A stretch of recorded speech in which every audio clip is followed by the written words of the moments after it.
सामने आ रही हैं वे सिर्फ एक खबर नहीं है, यह 3 दशक से चल रहे संघर्ष का नतीजा है और इसी वजह से इसे आखिर तक ध्यान से सुनना जरूरी है ताकि कोई भी अहम बात छूट ना जाए। ईपीएस -95 यानी एम्प्लॉइज पेंशन स्कीम के तहत देश के करोड़ों पूर्व कर्मचारी लंबे समय से ऐसी पेंशन पर जी रहे हैं जो कई मामलों में मात्र 1000 रुपए से लेकर कुछ हजार रुपए तक सीमित है और आज के महंगाई भरे दौर में यह रकम किसी भी परिवार की बुनियादी जरूरतें, दवाइयां, किराया या रोजमर्रा का खर्च ठीक से संभाल नहीं पाती। यही वजह है कि मांग बिल्कुल साफ रही है। न्यूनतम पेंशन 7000 रुपए तय हो, उसके साथ महंगाई भत्ता यानी डीए जोड़ा जाए और बुजुर्गों को सम्मानजनक इलाज के लिए समुचित चिकित्सा सुविधा या मेडिकल कवर दिया जाए। यह मांग कागज के आंकड़ों की लड़ाई नहीं है, यह उन लोगों की गरिमा की लड़ाई है जिन्होंने अपनी जवानी, अपना स्वास्थ्य और अपने जीवन का सबसे मेहनती हिस्सा कारखानों, फैक्ट्रियों, निर्माण स्थलों और उद्योगों में लगाकर देश की अर्थव्यवस्था को आगे बढ़ाया। अब जरा उस हकीकत को महसूस कीजिए। एक व्यक्ति जिसने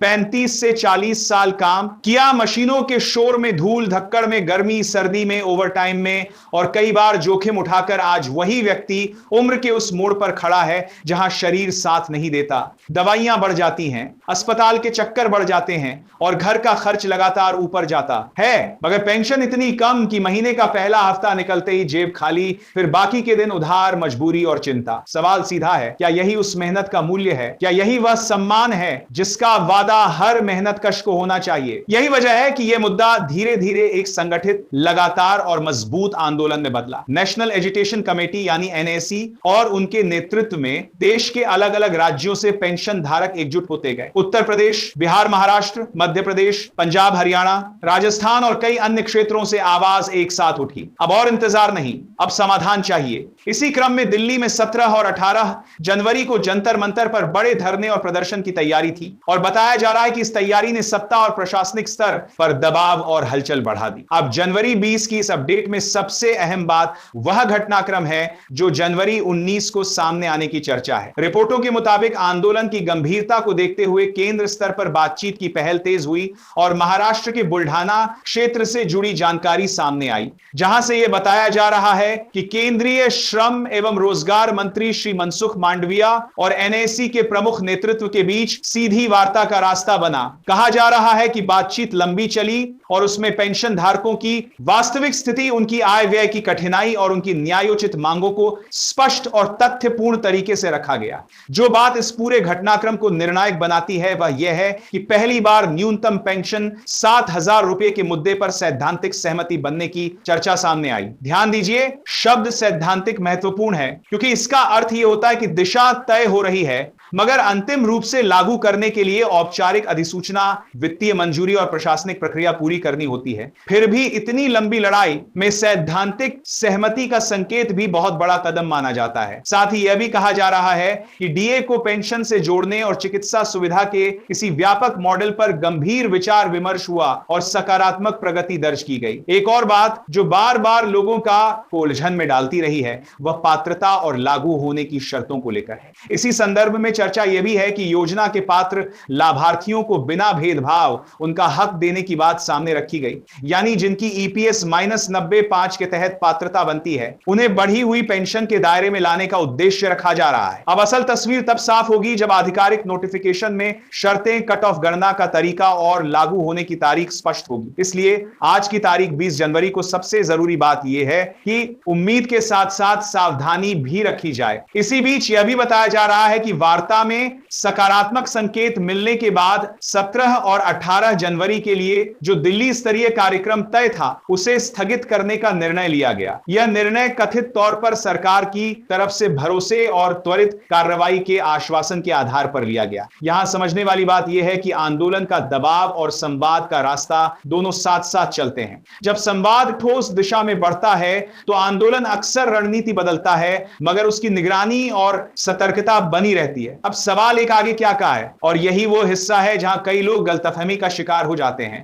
यदि न्यूनतम पेंशन 7,500 रुपए की दिशा में फैसला आगे बढ़ता है तो श्रम मंत्रालय की अधिसूचना, वित्त मंत्रालय से मंजूरी और उसके बाद ईपीएफओ के सिस्टम में बदलाव, ये सब चरण आते हैं। उसके बाद भुगतान की प्रक्रिया बैकडेट लागू होगा या नहीं, डीए किस आधार पर लगेगा, चिकित्सा सुविधा किस स्वरूप में मिलेगी और लागू होने की समय सीमा क्या होगी, ये सभी बातें नोटिफिकेशन और गाइडलाइंस के बिना अंतिम रूप से कहना मुश्किल होता है। इसीलिए अभी से कल से पैसा आ जाएगा या आज ही बढ़कर आएगा जैसी अफवाहों पर भरोसा ना करें। मगर हां, जो संकेत सामने आ रहे हैं वे संघर्ष की दिशा में मजबूत माने जा सकते हैं। आज 20 जनवरी को आपसे एक जरूरी अपील है। यदि आपके घर में, आपके रिश्तेदारों में या आपके मोहल्ले में कोई ईपीएस -90 पेंशन धारक है तो उन्हें यह जानकारी जरूर बताइए ताकि वे उम्मीद रखें और साथ ही किसी भी भ्रमित करने वाली बात में फंसे नहीं। कई बार बुजुर्गों तक सही अपडेट देर से पहुंचता है और गलत सूचनाएं जल्दी, इसलिए इस संदेश को जिम्मेदारी के साथ आगे बढ़ाइए। और अगर आप चाहते हैं कि आगे आने वाली हर आधिकारिक अपडेट, हर नई जानकारी और हर बदलाव की बात आप तक समय पर पहुंचे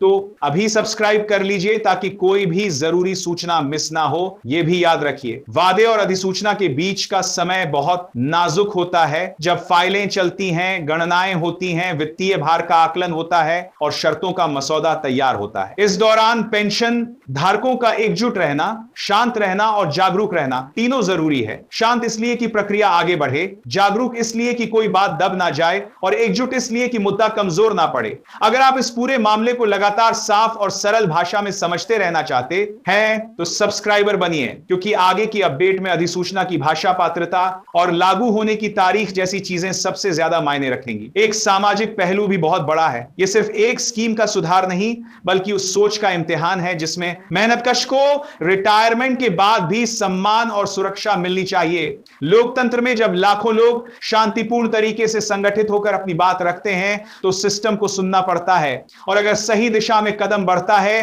तो यह उन सभी बुजुर्गों की जीत होती है जिनकी आवाज अक्सर दबा दी जाती है। लेकिन फिर वही बात, आज 20 जनवरी को सबसे जरूरी है आधिकारिक अधिसूचना का इंतजार। जैसे ही नोटिफिकेशन आएगा उसी के आधार पर यह साफ होगा कि 7,500 रुपए की न्यूनतम पेंशन का फॉर्मूला क्या होगा, किस तारीख से लागू होगा, डीए किस सूचकांक से जुड़ेगा और चिकित्सा सुविधा किस तरह मिलेगी। और जैसे ही कोई पक्की लिखित जानकारी सामने आएगी उसे सरल भाषा में आपके सामने रखा जाएगा। इसलिए किसी भी अनधिकृत सूत्र को अंतिम सत्य मानकर अपने फैसले ना करें, पर हां, उम्मीद का जो रास्ता खुल रहा है उसे नजरअंदाज ना करें। अब एक बहुत व्यावहारिक बात, पेंशन धारक और उनके परिवार आज से ही अपने दस्तावेज व्यवस्थित रखें, जैसे पीएफ, ईपीएफओ से संबंधित रिकॉर्ड, पेंशन ऑर्डर, आधार व बैंक खाते की सही लिंकिंग, मोबाइल नंबर अपडेट और केवाईसी से जुड़े जरूरी अपडेट। क्योंकि कई बार राशि बढ़ने या सिस्टम बदलने पर तकनीकी कारणों से भुगतान अटकता है और फिर बुजुर्ग को बार बार ऑफिस के चक्कर लगाने पड़ते हैं।